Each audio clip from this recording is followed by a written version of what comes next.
रिवायत है कि एक बादशाह था जिसकी एक ही बेटी थी। उस बेटी का नाम आयशा था।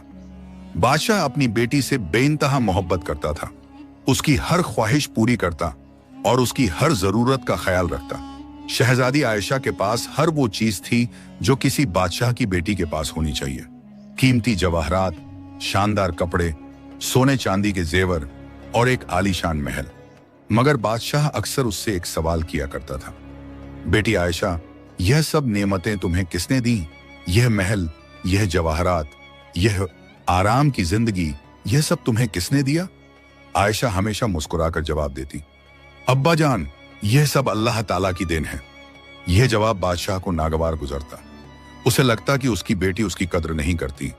वो तो दिन रात मेहनत करके सल्तनत चलाता है, जंगों में जाता है, दुश्मनों से लड़ता है, और उसकी बेटी कहती है कि यह सब अल्लाह की देन है। एक दिन बादशाह दरबार में बैठा था। उसके दरबारी, वजीर और अमीर सब मौजूद थे। बादशाह ने शहजादी आयशा को बुलवाया। जब आयशा दरबार में आई तो बादशाह ने ऊंची आवाज में पूछा, आयशा, मैं तुमसे आखिरी बार पूछता हूं, यह महल, शाही ठाट बाट, यह सब कुछ तुम्हें किसने दिया है? आयशा ने अदब से झुककर कहा, हुजूर, यह सब अल्लाह ताला की रहमत है। वही सबको रोजी देता है, वही नेमतें अता करता है। बादशाह का चेहरा गुस्से से लाल हो गया। उसने मेज पर मुट्ठी मारी और कहा, क्या तुम्हें नहीं लगता कि मैंने तुम्हें यह सब दिया है? क्या मैं तुम्हारा बाप नहीं हूं? आयशा ने नरमी से कहा, अब्बा जान, आप जरूर मेरे वालिद हैं और मैं आपकी बहुत इज्जत करती हूं, लेकिन असल में तो सब कुछ अल्लाह की मर्जी से होता है। आप भी तो उसी की बख्शीश से बादशाह हैं। यह सुनकर पूरे दरबार में सन्नाटा छा गया। वजीर और दरबारी एक दूसरे की तरफ देखने लगे। बादशाह को इतना गुस्सा आया कि उसकी आंखों में खून उतर आया। अच्छा बादशाह गर्जा, तो तुम कहती हो कि सब कुछ अल्लाह की देन है और मेरी कोई कद्र नहीं? आज मैं तुम्हें दिखाता हूं कि जब बाप का साया सर से उठ जाए तो क्या होता है। आयशा घबरा गई। उसने कहा, अब्बा जान, मैंने आपकी कोई बेइज्जती नहीं की, मैं तो सिर्फ। चुप! बादशाह ने उसे बीच में रोका। तुम कहती हो कि अल्लाह सब कुछ देता है। चलो आज हम देखते हैं कि तुम्हारा अल्लाह तुम्हारे लिए क्या करता है। फिर बादशाह ने अपने पहरेदारों को हुक्म दिया, महल के बाहर जाओ और जो पहला फकीर या भिखारी दिखे उसे यहां लेकर आओ। आज मैं अपनी बेटी की शादी उसी से करूंगा। पूरा दरबार हक्का बक्का रह गया। वजीर आजम आगे बढ़ा और बोला, हुजूर, यह क्या फरमा रहे हैं आप? शहजादी का रिश्ता किसी फकीर से? बादशाह ने गुस्से में कहा, हमारा हुक्म है, जाओ और फौरन एक फकीर को लेकर आओ। पहरेदार बाहर की तरफ दौड़े। आयशा सख्ते में आ गई। उसने बादशाह के पैरों में गिरकर कहा, अब्बा जान, मुझसे कोई गलती हो गई हो तो माफ कर दीजिए, लेकिन मुझे इस तरह सजा मत दीजिए। बादशाह ने उसकी तरफ देखे बिना कहा, तुमने कहा था कि अल्लाह सब कुछ देता है, अब वही तुम्हारा नसीब भी तय करेगा। जो फकीर पहले मिलेगा उसी से तुम्हारी शादी होगी। थोड़ी देर बाद पहरेदार एक आदमी को लेकर आए। वो आदमी बूढ़ा था, उसके कपड़े फटे पुराने थे, उसके शरीर पर कोढ़ के दाग थे और वो लाठी के सहारे चल रहा था। उसकी दाढ़ी बेतरतीब थी और बाल उलझे हुए थे। वो देखने में बिल्कुल एक कंगाल फकीर लग रहा था। हुजूर, यह फकीर महल के दरवाजे पर भीख मांग रहा था, पहरेदार ने कहा। बादशाह ने फकीर की तरफ देखा और पूछा, क्या तुम शादीशुदा हो? फकीर ने अपनी बूढ़ी आवाज में कहा, नहीं हुजूर, मैं गैर शादीशुदा हूं। बादशाह ने फैसला सुनाया, तो आज ही तुम्हारी शादी मेरी बेटी शहजादी आयशा से होगी। यह सुनकर फकीर हैरान रह गया। पूरे दरबार में फिर सन्नाटा छा गया। किसी की हिम्मत नहीं थी कि बादशाह के खिलाफ बोले। फकीर ने कहा, लेकिन हुजूर, मेरे पास तो कुछ नहीं है, ना घर है ना माल दौलत, मैं शहजादी को क्या दूंगा? बादशाह ने सख्ती से कहा, तुम्हें कुछ देने की जरूरत नहीं, बस निकाह कबूल कर लो।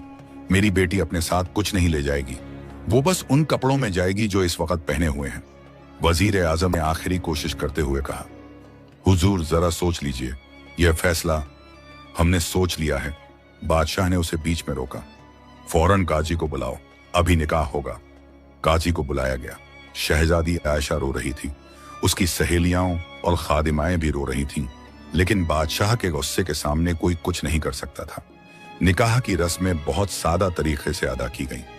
न कोई जश्न था, न कोई तकरीब, न मेहंदी थी, न संगीत। बस काजी ने निकाह पढ़ाया और दोनों ने कबूल किया। निकाह के बाद बादशाह ने हुक्म दिया, अब इन दोनों को महल से बाहर निकाल दो। आज से शहजादी आयशा इस महल की नहीं रही। आयशा अपनी माँ के पास गई जो रोते रोते बेहाल हो रही थी। मल्लिका ने अपनी बेटी को गले से लगाया और फूट फूट कर रोने लगी। बेटी बेटी मैं तेरे साथ चलती हूँ, मल्लिका ने कहा, लेकिन बादशाह ने मना कर दिया। नहीं, जिसने मेरी बेइज्जती की है उसे अकेले ही जाना होगा। आयशा ने अपनी माँ को चूमा और कहा, अम्मी आप परेशान मत हो, अल्लाह मेरे साथ है, वो मुझे कभी अकेला नहीं छोड़ेगा। फिर आयशा ने महल में अपने कमरे से बस एक छोटा सा गठरी बनाई जिसमें एक दो कपड़े और कुछ जरूरी सामान था। उसने अपने सारे जवाहरात, सोने चांदी के जेवर, कीमती कपड़े सब कुछ वहीं छोड़ दिया। जब वो महल से निकलने लगी तो पूरे महल के नौकर चाकर, पहरेदार, खादिमाएं सब रो रहे थे। सबको शहजादी से मोहब्बत थी। वो बहुत नेक दिल और दयावान थी। फकीर उसके साथ साथ चल रहा था। वो भी खामोश था। दोनों महल के बड़े दरवाजे से बाहर निकले। सूरज ढलने वाला था और शाम का अंधेरा फैलने लगा था। फकीर ने आयशा की तरफ देखा और कहा, शहजादी मुझे माफ कर दो, मुझे नहीं पता था कि बादशाह ऐसा करेंगे। मेरे पास तुम्हें देने के लिए कुछ नहीं है। आयशा ने पहली बार फकीर की आंखों में देखा। उन आंखों में दर्द था, शर्मिंदगी थी। आयशा ने नरम आवाज में कहा, आपको माफी मांगने की जरूरत नहीं है, यह अल्लाह की मर्जी थी। जो होना था वो हो गया, अब हमें आगे देखना है। फकीर हैरान हुआ। उसने सोचा था कि शहजादी रोएगी, चीखेगी, शिकायत करेगी, लेकिन इसके बजाय वो इतने सुकून से बात कर रही थी। आप कहाँ रहते हैं? आयशा ने पूछा। शहर के बाहर, फकीर ने कहा, एक छोटी सी झोपड़ी में। चलिए चलते हैं, आयशा ने कहा और चलने लगी। दोनों शहर की तंग गलियों से होते हुए शहर के किनारे की तरफ बढ़ने लगे। रास्ते में लोग हैरानी से देख रहे थे। शहजादी के शाही कपड़े और एक बूढ़े फकीर के साथ यह नजारा अजीब था। आखिरकार वो एक बहुत छोटी टूटी फूटी झोपड़ी के सामने रुके। झोपड़ी की छत में कई जगह छेद थे, दीवारें कच्ची थीं और दरवाजा टूटा हुआ था। यह मेरा घर है, फकीर ने शर्मिंदगी से कहा। आयशा ने झोपड़ी को देखा। एक पल के लिए उसकी आंखों में आंसू आ गए। वो आलीशान महल में पली बढ़ी थी, नरम बिस्तरों पर सोती थी, खूबसूरत कमरों में रहती थी। और अब लेकिन फिर उसने अपने आंसू पोंछे और झोपड़ी के अंदर चली गई। अंदर सिर्फ एक पुराना बिस्तर था, एक टूटा हुआ चूल्हा और कुछ बर्तन। आयशा ने गठरी नीचे रखी और दिल ही दिल में अल्लाह का शुक्र अदा किया। अल्लाह, तूने मुझे यह आजमाइश दी है, मैं तेरे फैसले पर राजी हूं। मुझे हिम्मत दे कि मैं इस मुश्किल वक्त में सब्र कर सकूं। फकीर ने कहा, शहजादी तुम यहां रहो, मैं बाहर झोपड़ी के सामने सो जाऊंगा। नहीं, आयशा ने कहा, आप अंदर रहिए, मैं व्यवस्था कर लूंगी, हम दोनों को यहां साथ रहना होगा। फकीर हैरान था। शहजादी में शिकायत का नामो निशान नहीं था। वो उसकी इज्जत कर रही थी। रात हो गई। दोनों ने कुछ नहीं खाया क्योंकि घर में कुछ था ही नहीं। आयशा एक कोने में लेट गई और फकीर दूसरे कोने में। आयशा सो नहीं पाई। पूरी रात उसे अपना महल, अपनी अम्मी, अपनी सहेलियां याद आती रहीं, लेकिन साथ ही उसे अल्लाह पर पूरा यकीन था। सुबह हुई तो आयशा जल्दी उठी। उसने झोपड़ी को साफ करना शुरू किया। फकीर भी उठ गया और हैरानी से उसे देखता रहा। आपको भूख लगी होगी, आयशा ने कहा, लेकिन घर में कुछ नहीं है। फकीर ने कहा, मैं भीख मांगने जाता हूं, आज कुछ मिल जाएगा तो हम खा लेंगे। आयशा ने सोचा। फिर उसने अपनी गठरी खोली और अपनी उंगली से एक सोने की अंगूठी निकाली। यह अंगूठी उसकी अम्मी ने उसे दी थी। ये लीजिए, आयशा ने अंगूठी फकीर को दी। इसे बेच दीजिए, इससे हमें कुछ दिनों के लिए खाना मिल जाएगा। और हाँ, एक छोटा सा घर भी किराए पर ले लीजिए जो इस झोपड़ी से बेहतर हो। फकीर ने अंगूठी देखी। वो सोने की थी और उस पर नगीने जड़े थे। यह बहुत कीमती थी।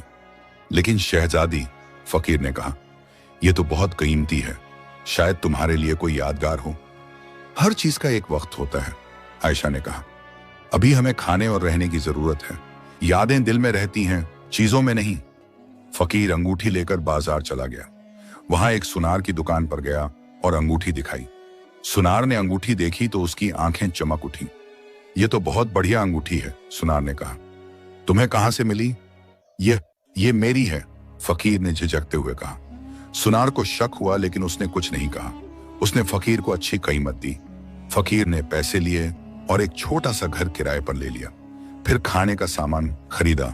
जब वो वापस आया तो आयशा ने झोपड़ी को साफ सुथरा कर दिया था। फकीर ने उसे बताया कि उसने एक घर किराए पर ले लिया है। दोनों उस नए घर में चले गए। घर छोटा था लेकिन झोपड़ी से बेहतर था। कम से कम छत पूरी थी और दरवाजा भी ठीक था। आयशा ने खाना बनाया। यह उसकी जिंदगी का पहला मौका था जब उसने खुद खाना बनाया था।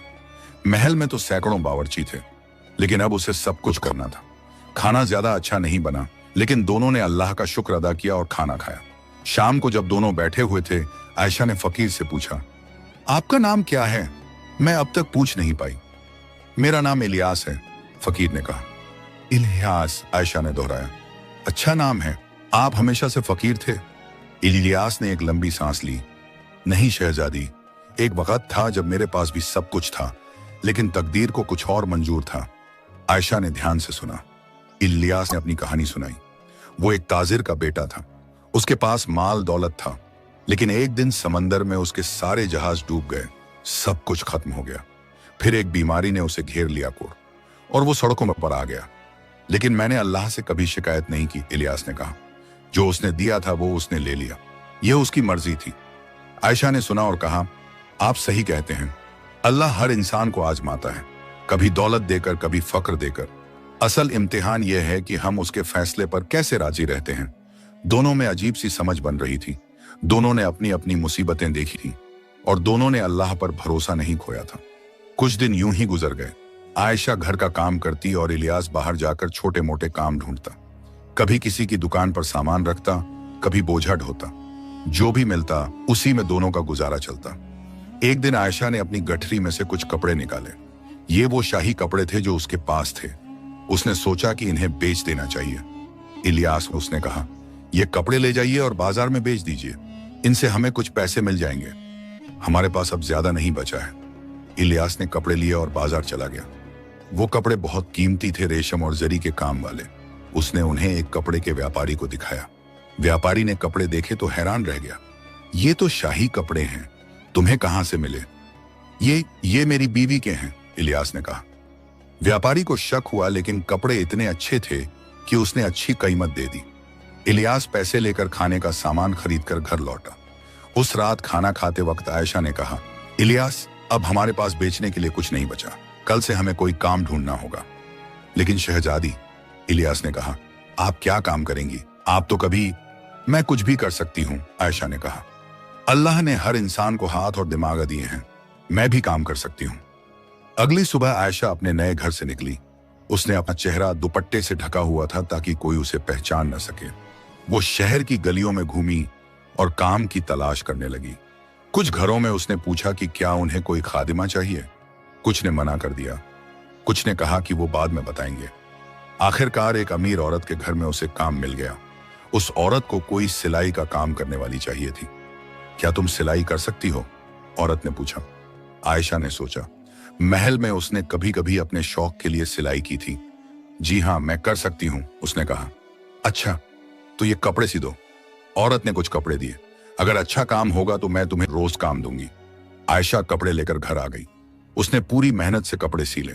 शाम को जब वो कपड़े देने गई तो औरत बहुत खुश हुई।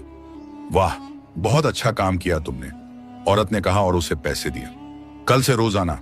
आयशा खुशी खुशी घर लौटी। उसने इलियास को पैसे दिखाए। देखा, आयशा ने कहा, अल्लाह ने रास्ता निकाल दिया। अब हम दोनों काम करेंगे और अपना गुजारा चलाएंगे। इलियास की आंखों में आंसू आ गए। उसने कभी नहीं सोचा था कि एक शहजादी जो महलों में पली बढ़ी थी, इतनी हिम्मत से काम करेगी। दिन गुजरते गए। आयशा रोज सिलाई का काम करती और इलियास छोटे मोटे काम करके पैसे कमाता। दोनों मिलकर अपना घर चलाते। कभी कभी मुश्किल होती, कभी कभी आसानी होती, लेकिन दोनों ने कभी उम्मीद नहीं छोड़ी। एक दिन आयशा अपने काम से लौट रही थी। रास्ते में उसने एक बूढ़ी औरत को देखा जो एक भारी बोझा उठाने की कोशिश कर रही थी। आयशा ने फौरन उसकी मदद की। अल्लाह तुम्हें खुश रखे बेटी, बूढ़ी औरत ने दुआ दी। तुम बहुत नेक दिल हो। आयशा मुस्कुराई और आगे बढ़ गई, लेकिन वो बूढ़ी औरत उसे देखती रही। उसकी आंखों में कुछ अजीब सा था, जैसे वो कुछ जान गई हो। उधर महल में बादशाह बेचैन था। उसे अपनी बेटी की फिक्र थी, लेकिन उसने अपने गुस्से और अहम को अपने दिल पर हावी कर रखा था। मल्लिका रोज रोती थी। वो अपनी बेटी को बहुत याद करती थी। उसने बादशाह से कई बार गुजारिश की कि वो आयशा को वापस बुला ले, लेकिन बादशाह ने साफ इनकार कर दिया। वो अपने फैसले की कीमत चुका रही है, बादशाह ने कहा। जब उसे एहसास होगा कि मेरी क्या अहमियत थी, तब वो खुद वापस आएगी और माफी मांगेगी। लेकिन महीने गुजर गए और आयशा वापस नहीं आई। 6 महीने गुजर चुके थे। आयशा और इलियास अपनी छोटी सी जिंदगी में मसरूफ थे। आयशा का सिलाई का काम अच्छा चल रहा था। अब उसके पास कई घरों से काम आने लगा था। लोग उसकी मेहनत और सफाई देखकर बहुत खुश थे। एक दिन वही बूढ़ी औरत जिसकी आयशा ने मदद की थी उसके घर आई। बेटी, बूढ़ी औरत ने कहा, मैंने तुम्हारे काम की बहुत तारीफ सुनी है। मेरे पास एक खास काम है, क्या तुम कर सकोगी? जी जरूर, आयशा ने कहा। बताइए क्या काम है? बूढ़ी औरत ने एक थैला खोला और उसमें से बहुत खूबसूरत रेशमी कपड़े निकाले। ये कपड़े एक